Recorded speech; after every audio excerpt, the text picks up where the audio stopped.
Ens trobem al Parc Natural de Sant Llorenç del Munt i la Serra de l'Obac. L'excursió que proposem avui és realitzar un dels molts itineraris que té el parc, concretament el número 13 del plànol que proporciona el parc. L'excursió consisteix en anar fins a la Font de la Portella, passant pel Pou de Glaç i del Turó Roig. La sortida comença a la Casa Nova de l'Obac, mas vitivinícola construït a principis del segle XIX i que actualment fa funcions culturals, de lleure i formació ambiental. Les vistes de Montserrat són espectaculars. Molt a prop del mas comença el camí cap a la Font de la Portella. No presenta dificultat i el primer tram és ample i adaptat per tothom. A mig camí passarem per la Casa Vella de l'Obac, construcció protegida com a bé cultural d'interès local.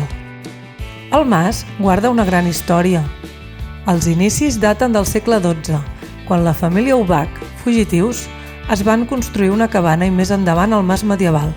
Al segle XVIII, amb l'obertura del mercat d'aiguardent americà, la família Obac va comerciar amb productes vinícoles. La casa fou cremada en dues ocasions, el 1811 per les tropes napoleòniques i el 1836 pels carlins, i es va abandonar definitivament. El camí segueix travessant el bosc, fins a arribar al trencall del Pou de Glaç. Nosaltres hi baixem. Està molt a prop del camí principal. El pou, de 6 metres de profunditat, fou construït per la família Obac el 1706 i abastia a Terrassa, Manresa i Barcelona. Un cop visitat el pou, remuntem fins al camí principal i posem direcció a la Font de la Portella. Passarem per davant del Mont-roig, on al tornar hi pujarem. El camí que porta a la font és molt ombrívol i amb una vegetació humida. En pocs minuts arribem a la font, que com a conseqüència d'esllavissades de roca està tancada.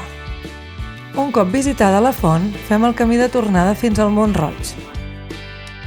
S'hi pot pujar molt fàcilment, només caldrà vigilar alguna possible relliscada dels més petits i gaudir de les vistes del parc i de Montserrat. Des del Parc Natural de Sant Llorenç del Munt i Serra de l'Obac ens acomiadem. Esperem que us hagi agradat. Teniu tota la informació del track a la descripció. Fins a la propera sortida.